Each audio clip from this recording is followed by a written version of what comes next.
lugar que é bom pra mim, é onde eu quiser estar. A estrela ainda brilha, ela é quem vai me guiar. Ser guerreira é minha sina, batalhando pra vencer. Tenho voz pra ser ouvida, tenho sonhos pra viver. Não vão mais conseguir me anular, me calar. Ninguém vai me impedir de cantar e lutar. Seja em casa, no campo, na rua ou na praça. Chega de mordaça, agora eu vou falar. Porque eu sou mulher pra fazer acontecer. Eu sou uma delas, são elas por elas, ocupando os espaços de poder. Porque eu sou mulher pra fazer acontecer. Eu sou uma delas, são elas por elas, ocupando os espaços de poder.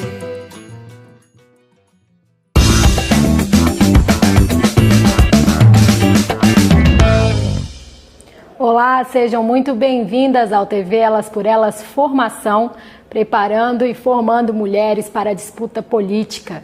Eu sou a Mariana Jacob, esse é meu sinal em Libras, e de segunda a sexta-feira nós nos encontramos às 4 da tarde aqui na TV PT e na Rádio PT. No programa de hoje eu recebo a coordenadora do Movimento Negro Unificado, Ieda Leal. Ela vai falar conosco sobre racismo estrutural. Antes, nós vamos conferir a aula Mulheres Negras e o Racismo Estrutural na Sociedade Capitalista, ministrada pela nossa querida deputada federal, Benedita da Silva. Acompanhe.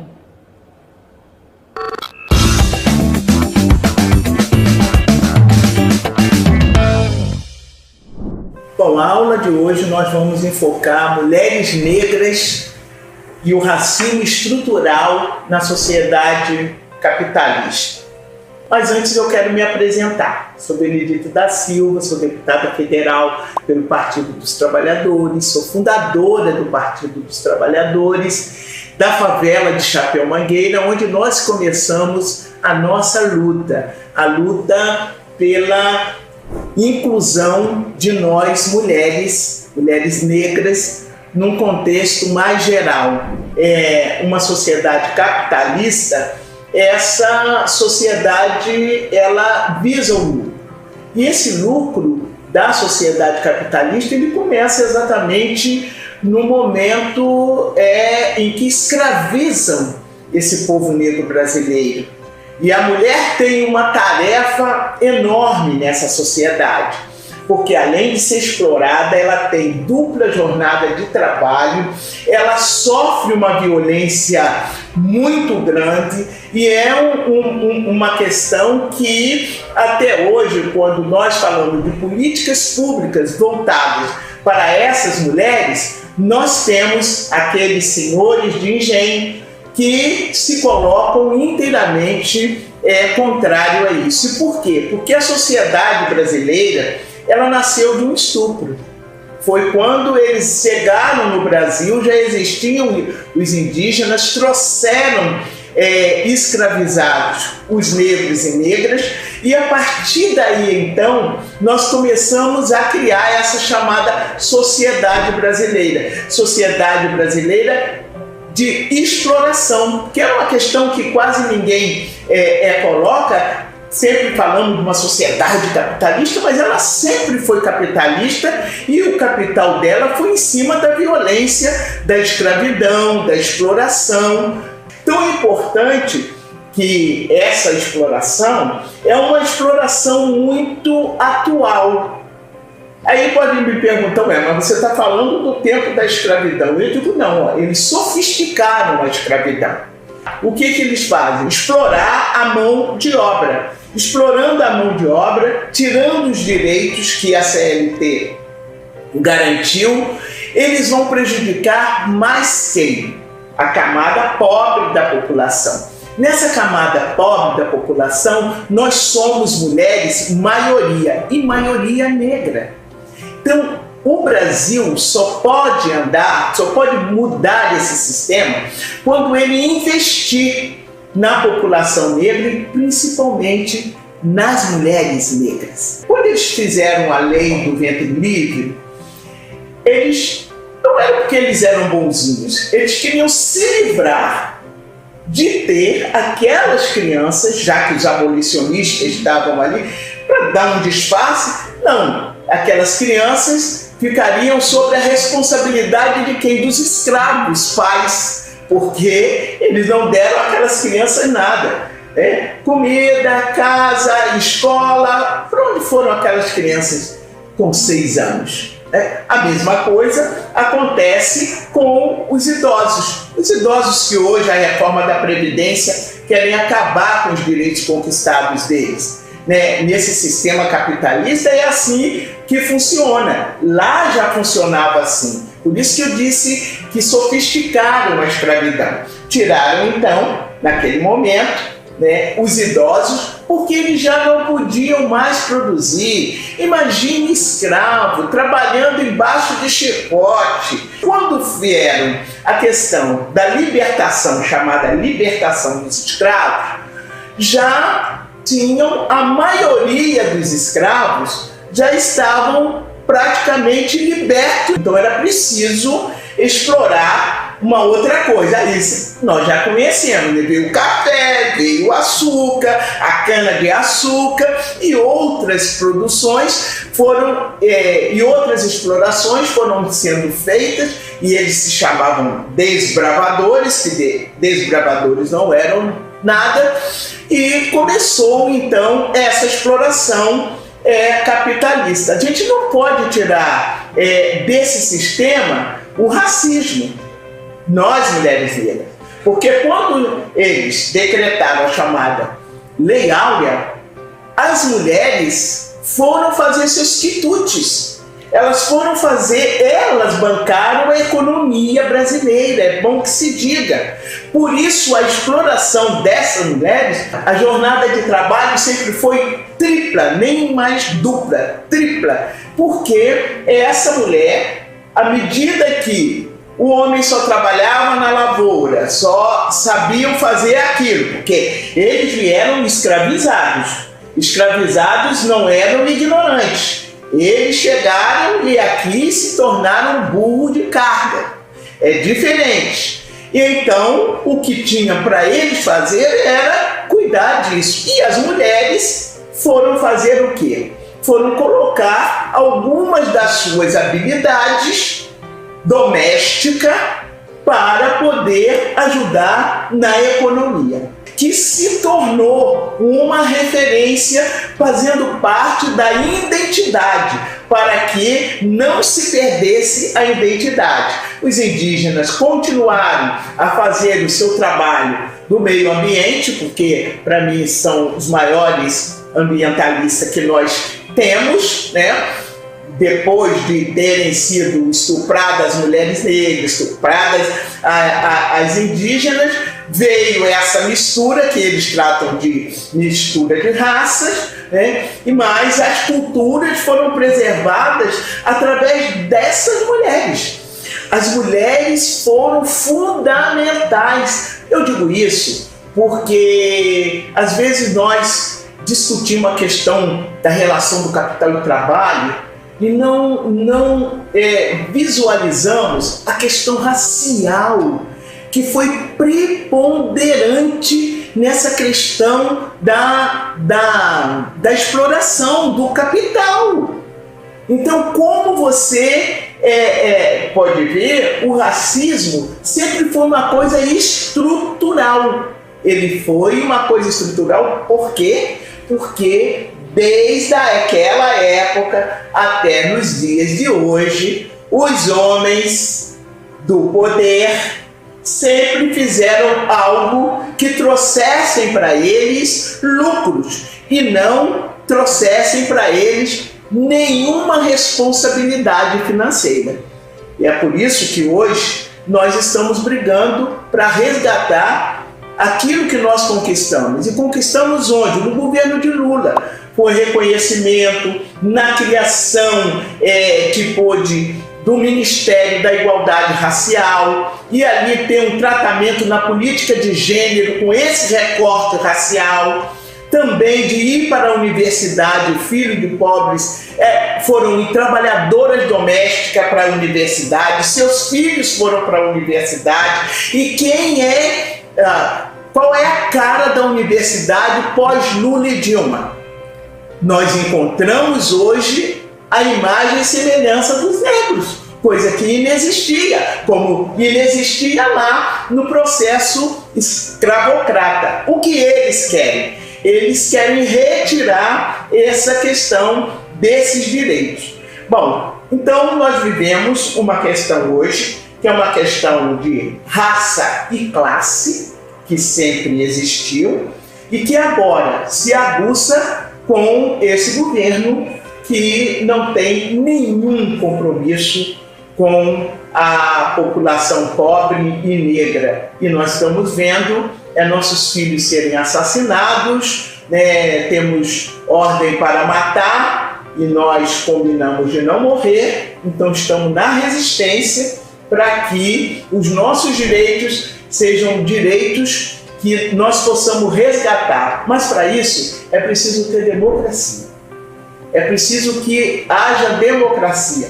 Num processo antidemocrático como nós estamos vivendo, nós estamos vivendo num estado de exceção, onde todas as regras constitucionais, todos os regimentos das instituições, eles todos estão sendo violentados, rasgados. Então estão se criando, hoje isso é temeroso, estão criando hoje uma nova Constituição. E nessa nova Constituição nós podemos olhar o que vai acontecer. A exploração das mulheres, feminicídio acontecendo a cada dia. Então é importante que nós tenhamos consciência de que as coisas não mudaram tanto ideologicamente.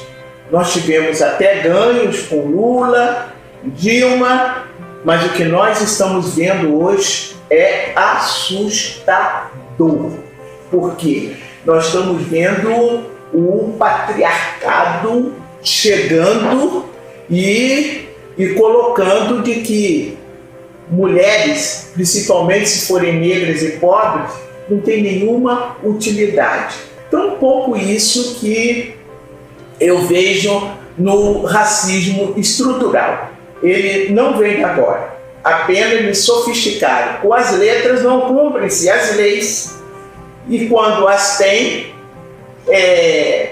eles dão um jeito de combatê-las e dizer que é um processo seletivo, discriminatório, de divisão, que nós queremos dividir as pessoas, e aí nós estamos vendo a perseguição das religiões de matriz africanas, as igrejas evangélicas independentes e de esquerda estão também sofrendo. Está sofrendo também a igreja do Papa Francisco, dos pensamentos do Papa Francisco de uma sociedade. Essa igreja também está sofrendo. Então nós precisamos unir forças, porque nós temos que ganhar realmente essa batalha. Mulheres negras na política. Vamos escrever a nossa própria história. Vamos mostrar do que nós somos capazes de ter convivência com as diferenças, de ter convivência com aqueles que nada têm. Vamos mostrar como você faz com que os seus iguais subam juntos e de mãos dadas e não fazer essa divisão que eles têm feito. Nós queremos defender a democracia e a soberania nacional. E para isso precisamos ter partidos fortes. E os partidos precisam compreender, e o meu partido, o Partido dos Trabalhadores, que as mulheres são uma força. E que não haverá nenhuma mudança, nenhuma revolução sem as mulheres. Ouvir a deputada Benedita da Silva é sempre uma aula. É importante sempre lembrar que ela foi a primeira mulher negra eleita para ocupar os mais altos cargos políticos nesse país e reflete bem, sabe bem como o racismo estrutural está presente em nossa sociedade e, sobretudo, nas instituições. Eu quero convidar agora para se juntar a nós a coordenadora nacional do Movimento Negro Unificado, Ieda Leal. Seja muito bem-vinda, Ieda. Obrigada por estar aqui na TV Elas por Elas. Eu que agradeço o convite e a oportunidade de dialogar com o Brasil sobre questões que são muito importantes para nós do movimento negro, e em especial para nós, mulheres negras, militantes do Partido dos Trabalhadores, e as outras mulheres negras também que estão hoje na busca incessante de lutar contra o racismo que nos impede absolutamente de sermos aquilo tudo que nós podemos e somos ser dentro da nossa sociedade. Então, muito obrigada pelo convite. Estou aqui com vocês. Muito obrigada pela sua presença. É muito importante dar voz para estas mulheres, para as mulheres também que estão aqui na luta todos os dias. Eu queria comentar com você já de pronto, nessa aula da deputada federal Benedita da Silva, ela fala do sistema capitalista, como ele reproduz desde sempre um sistema escravocrata que sempre explorou mão de obra das mulheres negras e das mulheres pobres. E eu queria que você comentasse esse ponto desta aula dada agora pela deputada federal. A Benedita da Silva é sempre muito precisa nas informações em que ela passa e repassa para todos nós. Então, nós temos, de fato, essa compreensão histórica da exploração das mulheres negras no nosso país. Desde o dia em que nós chegamos nesse país. Desde o dia em que nós fomos arrancadas do continente africano, de vários locais, e trazidos da forma mais desumana nos navios. Nós temos tido uma participação de lutar o tempo todo contra a exploração e pela sobrevivência dos nossos. Lembrando aqui de Benedita, mas trazendo para cá também Antonieta de Barros, a primeira deputada negra do país. Santa Catarina fez isso por nós, né? Ela pôde ser deputada e um grande exemplo para a gente de luta. E percebendo também o quanto o racismo faz com que as pessoas possam chegar tardiamente a esses locais importantes. Então, o racismo que estrutura essa sociedade, desde quando foi pensada pelos homens brancos do continente europeu, que saiu para escravizar o mundo e povoar o mundo, fez isso. Então, na estrutura da nossa sociedade, na situação em que nós, mulheres, nos encontrávamos naquele momento, para além da exploração física do nosso trabalho, sem nenhum tipo de pagamento, porque nós não éramos contratadas para o trabalho, e sim não existia um contrato, existia uma imposição da escravidão, nós servíamos a casa grande, nós servíamos as lavouras, e nós éramos violentadas pelos homens da sociedade daquela época. E quando descobriam as violações que os homens faziam contra as mulheres negras, nós éramos punidas e tínhamos os nossos corpos violentados novamente, né? Ou furavam os nossos olhos, ou cortavam as nossas mãos, ou nos chicoteavam até a morte. Então, a mulher negra tem um papel fundamental da defesa da tradição africana, de ser a perpetuadora dessas tradições que vinham do continente africano, e também do cuidar dos nossos filhos. Filhos esses que às vezes nós só víamos no dia que nós paríamos, porque eram vendidos também. Mas nós tínhamos que amamentar os filhos do patrão e da patroa. Então a gente tem, de fato, no racismo e na sociedade capitalista, da exploração absolutamente horrorosa, né? Porque te tira tudo, te tira as condições materiais de sobrevivência e te violenta também mentalmente. Então, há um esgotamento físico e mental das mulheres na sociedade capitalista. O desejo de proteger a família, ou de ter um lar para que a gente possa proteger a nossa família, sempre foi e sempre será uma obsessão para as mulheres negras no nosso país. E nós aprendemos isso com as nossas ancestralidades, a defesa da nossa família. E isso nos foi tirado, nos foi negado. Então nós temos na exploração das mulheres negras, primeiro como domésticas, e não tratada como domésticas para ter sua carteira de trabalho assinada e o reconhecimento da jornada de trabalho, mas para a exploração da doméstica em tudo, né? De viver na casa grande para atender a qualquer momento todos os desejos da casa grande. No trabalho, na comida, no cuidar dos filhos dos outros e nunca ter tempo para cuidar dos nossos filhos. Isso é uma herança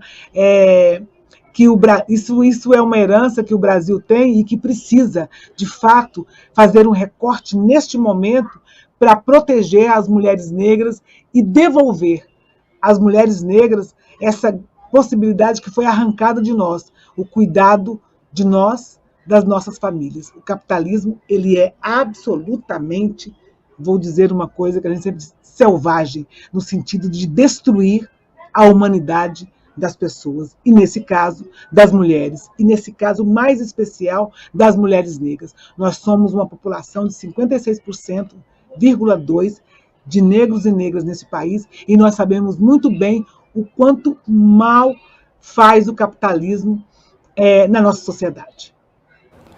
Ieda, para mim, ouvir você assim, é um lugar de dor tão grande, né? Tanta violência que se é submetida ao povo negro e à mulher negra, sobretudo. E a gente sempre fala, a gente sabe que a pirâmide social desse país é construída assim. Na base, há uma mulher preta sustentando no topo um homem branco. E falando do recorte de gênero no racismo estrutural, como isso se reflete no parlamento brasileiro, né? Esses homens brancos que continuam se perpetuando no poder. E eu queria ouvir você sobre essa ocupação desses espaços de poder pelas mulheres pretas. Sim, nós fazemos várias lutas, inclusive lutas dentro do nosso partido. A gente precisa conversar sobre isso. Nós não queremos tomar espaço de ninguém, mas é necessário a oportunidade. Nós somos parceiros de uma mesma causa para um Brasil melhor.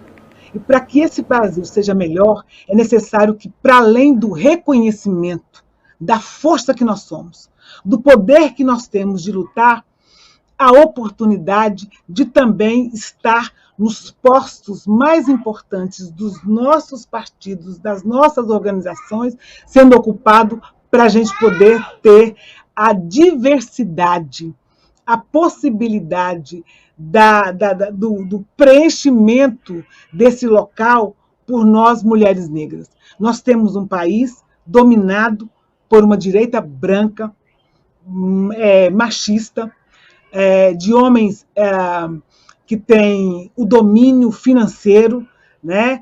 E nós temos nos partidos de esquerda algo parecido que se assemelha, mas tem um outro projeto, que é o projeto de arrancar das garras do capitalismo, nos transformando em uma sociedade socialista, onde a gente possa, de fato, dividir todas as coisas, mas é necessário que não a gente tenha que fazer o diálogo com os homens brancos que detêm o poder aonde nós estamos.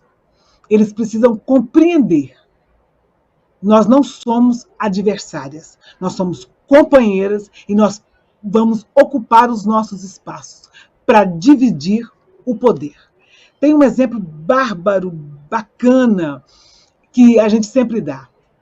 E a gente sempre fala, faremos Palmares de novo.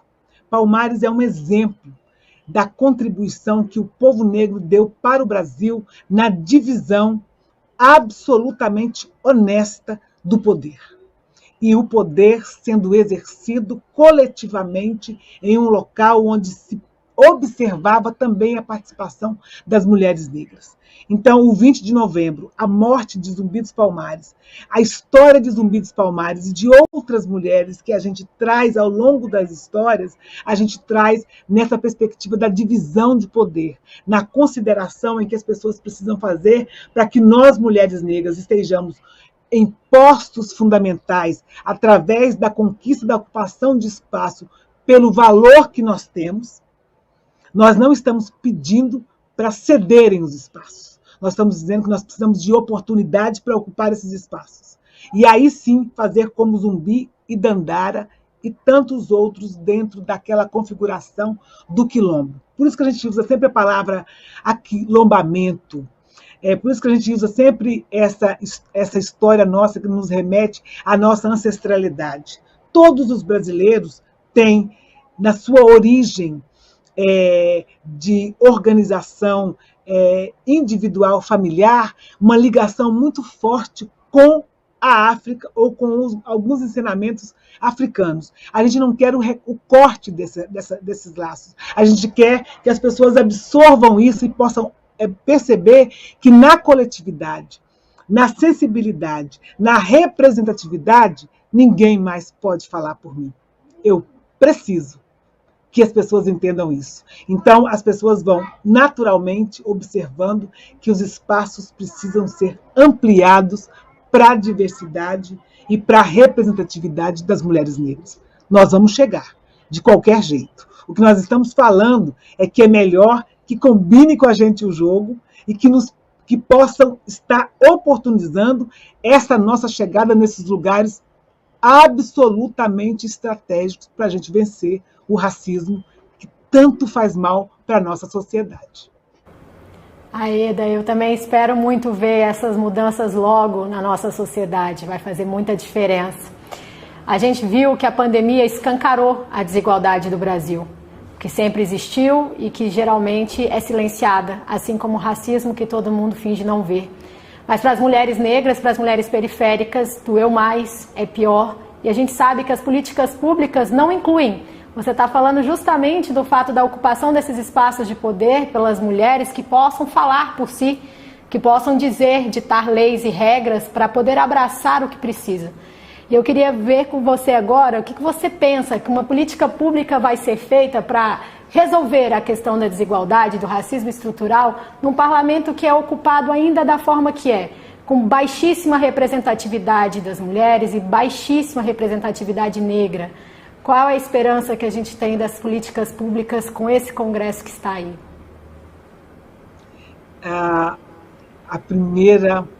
O primeiro desafio é mudar essa representação.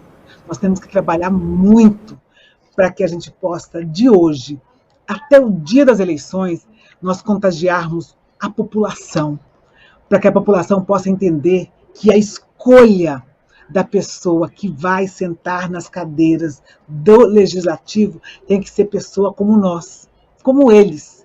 E a gente não dar mais vez para essas pessoas que fingem serem nós e que dão os golpes já organizados contra a população. Então, a tarefa nossa é, para além das redes sociais, a gente ir para as ruas e a gente conversar com os nossos, dentro da família. Eu acho que nós tínhamos muitas políticas públicas no governo Lula e depois no governo Dilma, mas nós fomos cedendo para algumas situações em que nos levou a observar o quanto era importante nós não abrirmos mão de projetos que dê conta de dar mais educação para a sociedade, mais educação política, mais saúde, mais moradia, com a consistência de que a gente precisa trabalhar em cada quadra onde se mora pessoas da população, o quanto é importante eles terem o poder